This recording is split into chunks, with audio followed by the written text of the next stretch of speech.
Price Lord. இன்றைய தியானத்திற்கு கொலோசியர் 2 அதிகாரம் 3 அவருக்குள் ஞானம், அறிவு என்பவைகளாகிய பொக்கிஷங்கள் எல்லாம் அடங்கி இருக்கிறது. நம்முடைய வாழ்வில் ஞானம் என்பது இன்றியமையாத ஒரு காரியமாக இருக்கிறது. ஒரு சில மனிதர்கள் சிறந்த திறமை உரியவர்களாக இருக்கலாம். ஆனால் மனமேட்டிமை, அகந்தை இது இருப்பது நிமித்தம் ஒரு நிலையை தாண்டி அவர்களால் உயர முடியாது. ஆனால் ஒரு சில மனிதர்கள் பார்த்திங்கன்னா அவங்க இடத்துல தாழ்மை இருக்கும், கற்றுக்கொள்ளுகிற ஒரு இருதயம் இருக்கும்.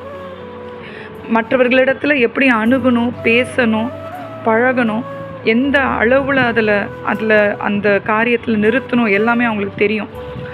அப்படிப்பட்ட நபர்கள் பார்த்திங்கன்னா தாழ்வில் இருந்து மிகுந்த உயர்ந்த நிலைக்கு செல்றதை நம்மளால் பார்க்க முடிகிறது. ஆகையால் இந்த ஞானம், அறிவு, இந்த பொக்கிஷங்கள் எல்லாம் தேவனுக்குள்ளாக தான் அடங்கி இருக்கிறது.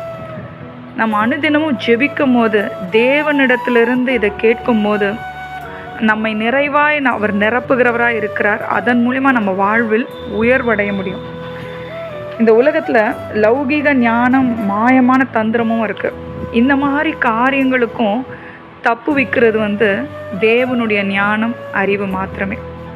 ஆகையால் இன்றைய தினத்தில் இந்த ஞானத்தையும் அறிவையும் நாம் பெற்றுக்கொள்ள நாம் ஜெபிப்போம்.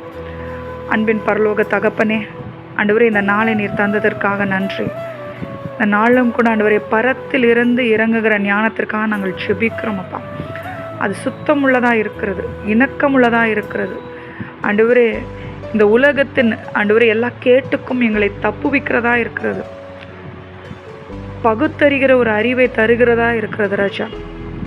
ஆண்டவரே, எங்கள் உயர்வை காண்பதற்கு உதவி செய்கிறதா இருக்கிறதுப்பா.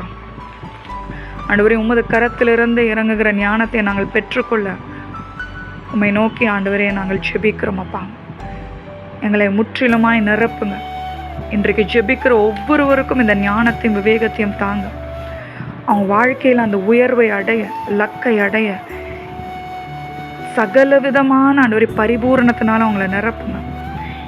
எப்படி அணுகணும், பேசணும், பழகணும், அனைத்தையும் கற்றுத்தாங்க. எங்கெல்லாம் சஞ்சலங்கள் இருக்குதோ அதை மேற்கொள்ளுகிற ஞானத்தையும் அறிவியும் தாங்க. இயேசுவின் நாமத்தில் நாங்கள் ஜெபித்து ஜெயங்களை எடுக்கிறோம். ஜெபம் கேளும் நல்ல பிதாவே, ஆமென்.